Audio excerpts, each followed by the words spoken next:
पावसाळी अधिवेशनाचं आज सूप वाजलेलं आहे आणि या संपूर्ण अधिवेशनामध्ये जनतेला काय मिळालं किंवा या अधिवेशनाचं काय फलित झालेलं आहे या संदर्भात बोलण्यासाठी शिवसेना ठाकरे गटाचे आमदार प्रवीण स्वामी आहेत। सर, या अधिवेशनाचं एकूणच काय फलित झालं? त्यापूर्वी मी शिक्षकाच्या अनुदानाच्या संदर्भामध्ये तुम्ही जी एक मागणी केली होती, काय त्या मागणीचं झालं? शासनाने ती मागणी पूर्ण केली आहे का?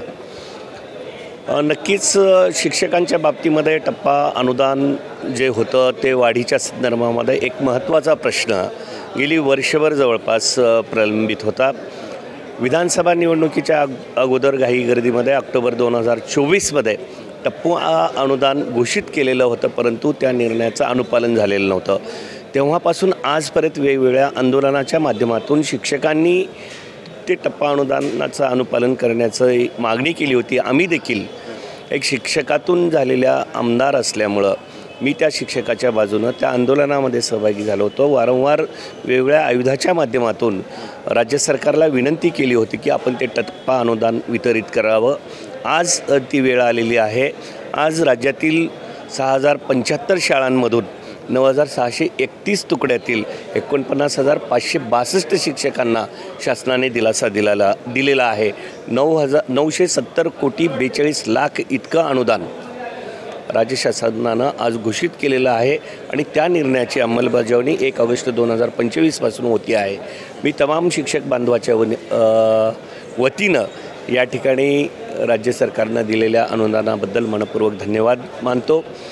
परंतु यापुढेही शिक्षकांच्या अनेक मागण्या आहेत।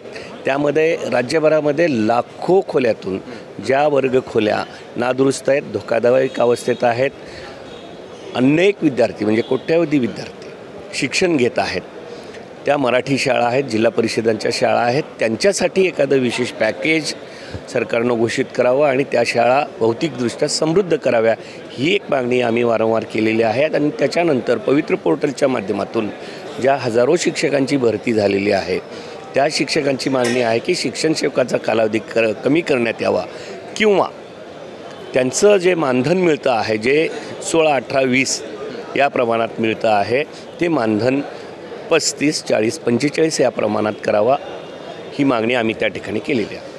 काल जो राडा या विधान भवनाच्या लॉबीमध्ये झाला, महाराष्ट्राने तो पाहिला। तुम्ही नवनिर्वाचित आमदार आहात, तुम्हाला काय वाटलं सगळं?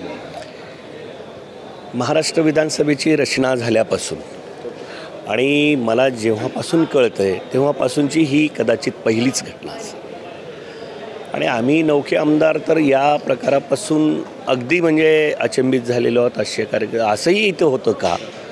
जर हा प्रश्न वारंवार पडायला नको असं शासनाला वाटत असेल तर याला कुठंतरी पायबंद घालावा।